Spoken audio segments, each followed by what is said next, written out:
Hello, it's Simon from Film Stories, and today I want to talk about a news story that's just breaking at the point that this video is being recorded. So let me check the date, 11th of December 2024.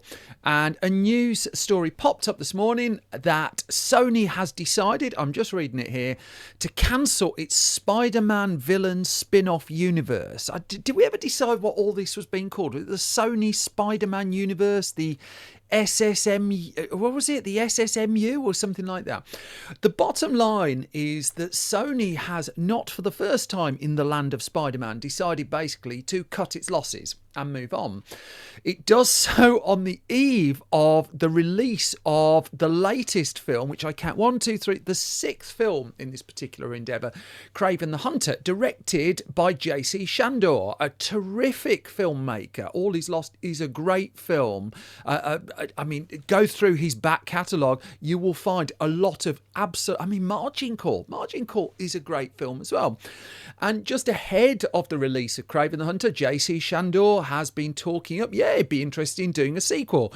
The latest Venom movie, Venom the Last Dance, which came out in October 2024, made just shy of $500 million, a low for that particular series of films.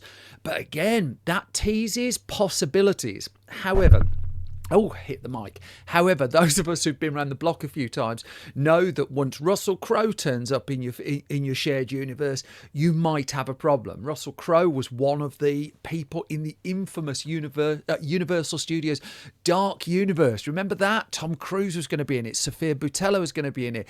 There's Russell Crowe as well. Doomed from that point on. Now, he pops up in KRAVEN the Hunter, which I've not seen. I've watched 20 minutes of footage from it. I like the opening where it goes all Hunt for Red October music. And so, again, I'm recording this deliberately at a point where the results aren't in and the film hasn't screened, just so I can go as impartial on it as I can. I'm looking at early reports that suggest a $20 million opening weekend in the US. The tracking isn't great. And the fact is as well, the review embargo is up pretty much about 4 weeks after the film is in cinemas, which does suggest problems. I think it's the day of release the embargo's up.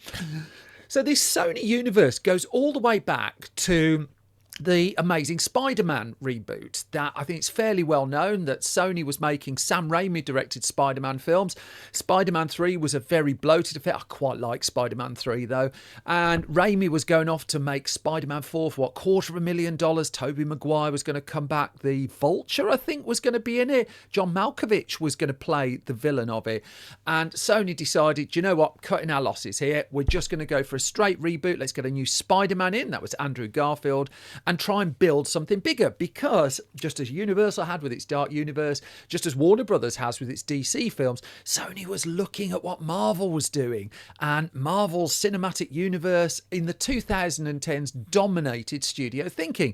Again, you don't need me to tell you that studios were jumping over themselves to see, well, what cinematic universe can we do?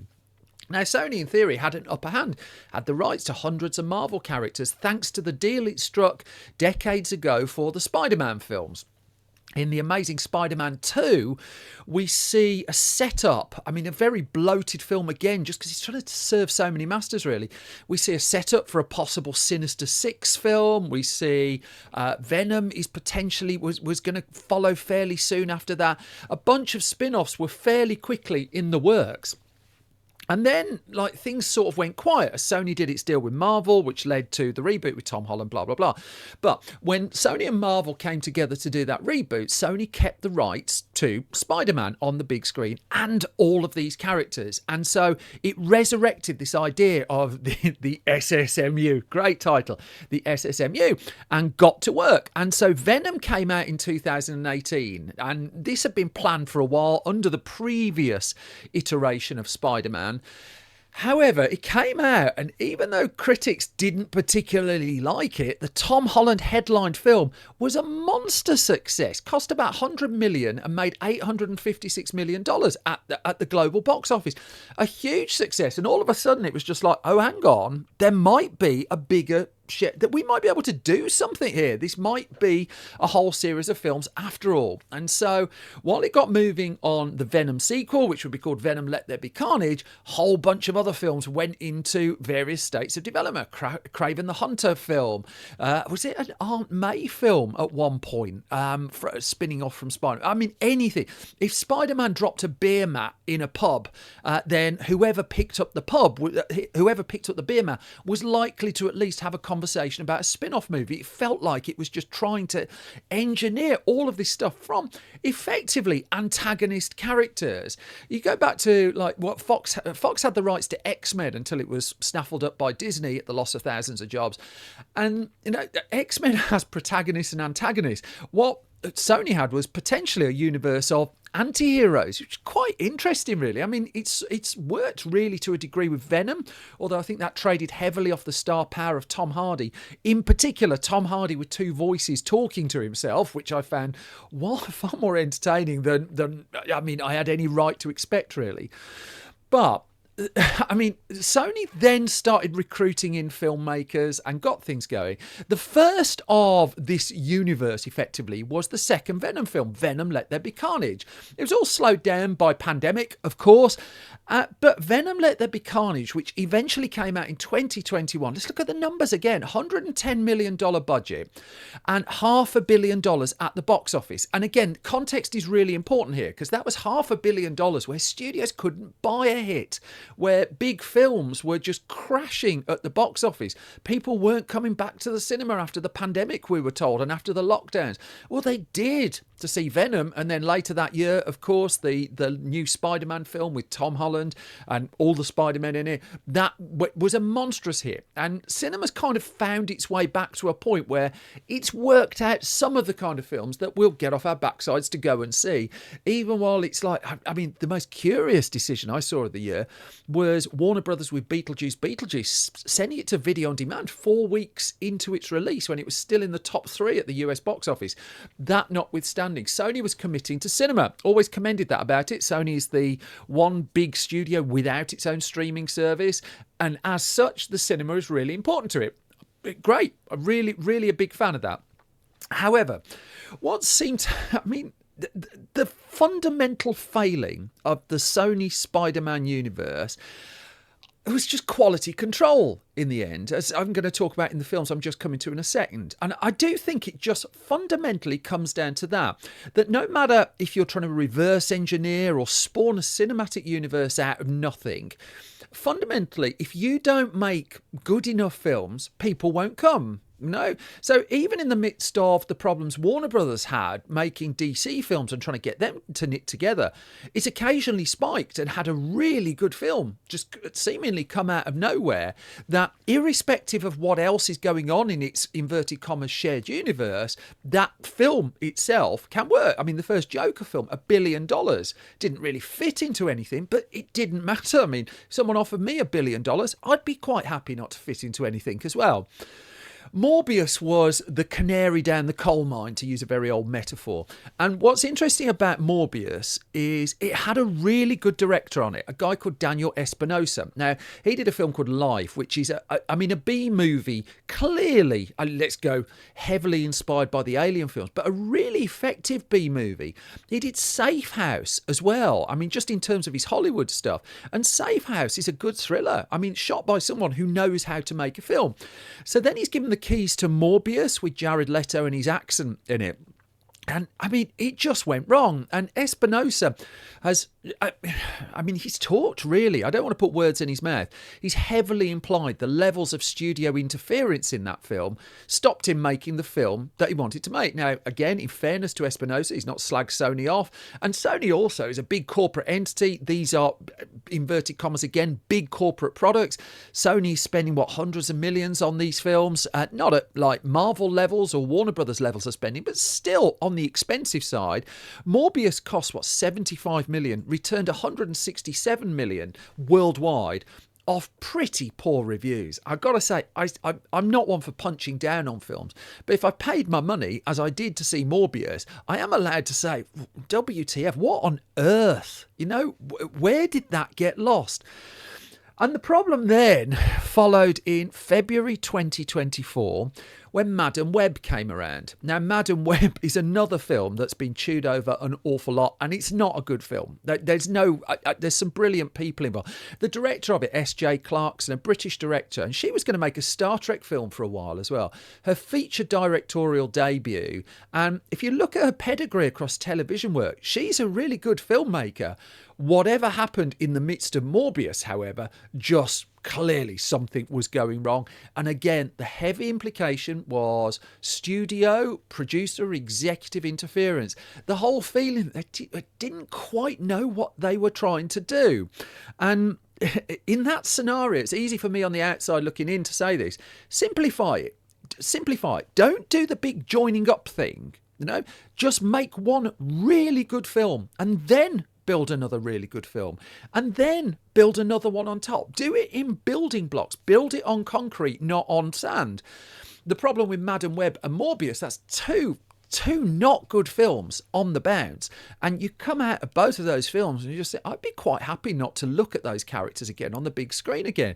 Dakota Fanning's press tour for Madam Web has been quite something. It fairly quickly ensured she wouldn't be invited back, and her candidness was untraditional, let's put it that way.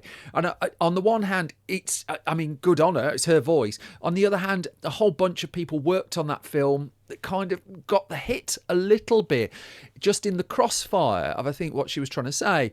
The film cost 100 million to make. It made pretty much precisely that back at the box office. And even though, like, these films, I just said, you have to make, 3 times your money, 3 times your budget on a cinema run to get into profit. I'm not naive about these. These films, good or bad, will keep making money forever. They're comic book movies. People give comic book movies 3 or 4 chances, whereas they'll give a standard thriller 1 chance. I've got shelves of films back there. There's one up there, actually, directed by Edward Norton, Motherless Brooklyn, which no one's given a second glance to. But actually, if you stack it next to something like Matt Reeves' The Batman, I think Motherless Brooklyn, if it had had a superhero in it, would have been watched and devoured 3, 4, 5 times. But it didn't. But it was a better detective story for my money than The Batman. Roughly equal running times as well. So, Madam Web hasn't worked, MORBIUS hasn't worked, the VENOM films are still working, and so we come to 2024, which, as it turns out, has been the pivotal point in the SSMU.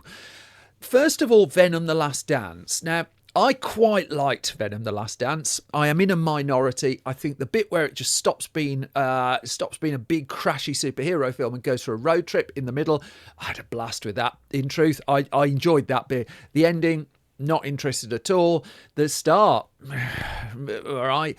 But there was a core of 40 minutes in it, urinating on Tom Hardy's shoes, stuff like that, which I found good fun. I enjoyed it.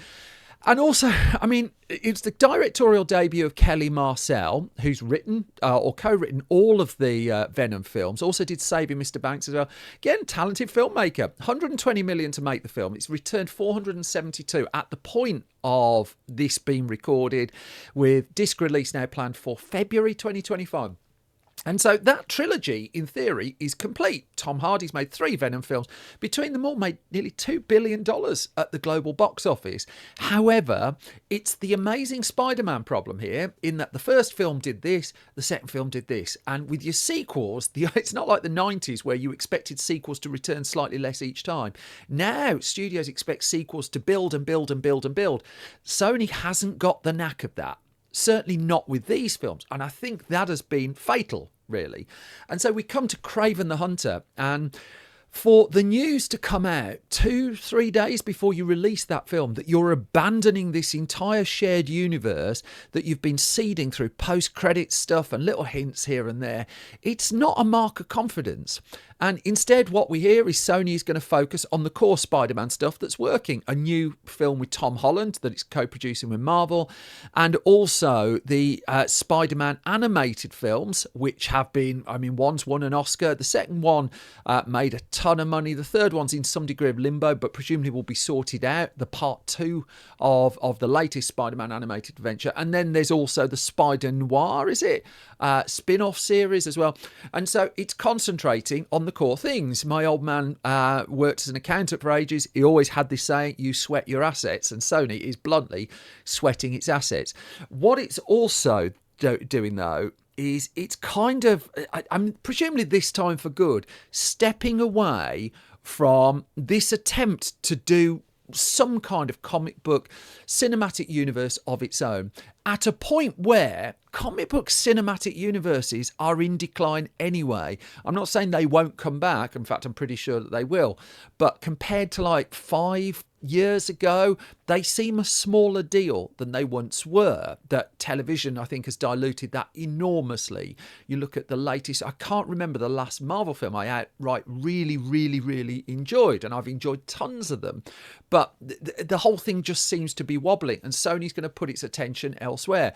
Now, where it's going to put its attention, good question. It's done a few original things. It's still making Ghostbusters films, interestingly, at quite a modest price, and they bring in a modest return as well. However, the business model clearly works, and they keep selling. So the last Ghostbusters film, Frozen Empire, cost about 100 million to make, 200 million in box office worldwide. I think it was around that. So they're not like smashing any records, but clearly there's a model there that's working. And because Sony set itself up as a studio that can feed all the streamers and such like, I mean, the money is coming in. As for this shared Spider-Man Super Sony universe, whatever it is, I mean, it tried it before and it didn't work. It's tried it twice and it didn't work. And I'm a real fan of Blackadder Goes Forth.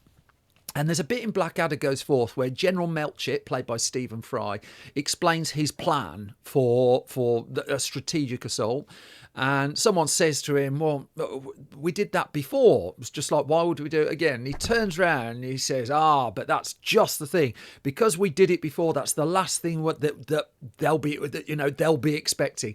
Turns out it's exactly what we're expecting. Of course, that's the joke of it. Sony, I don't think will do this again. I think it's worked out where its comic book stuff is working.